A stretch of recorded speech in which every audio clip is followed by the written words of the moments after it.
কবরের প্রথম রাত কেমন হবে? একটি ফেরেশতা এসে তাকে উঠাবে, বলবে তোমার সময় শেষ, ওঠো।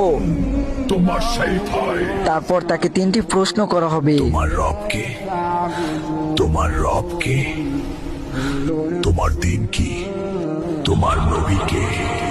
যে উত্তর দিতে পারবে না সে চিৎকার করে বলবে আমাকে মাফ করে দিন। মাফ করেছে। কিন্তু সেই দিন হবে না কোনো ছাড়, হবে না কোনো মাপ। তার কবরের মাটিগুলো তাকে এত জোরে চাপ দিবে, তার এই পাশের হাড্ডি ও পাশে নিয়ে যাবে। তারপর তার কবরের আযাব শুরু হয়ে যাবে, আগুন জ্বলে যাবে।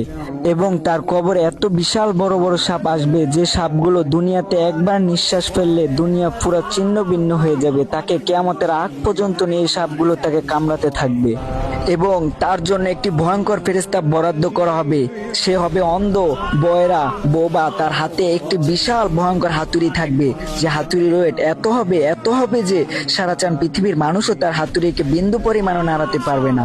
তাকে এই হাতুড়ি দিয়ে এত জোরে জোরে আঘাত করবে, শুধু মানুষ আর জিন ছাড়া সারা পৃথিবীর সকল প্রাণী তার চিৎকার শুনতে পাবে।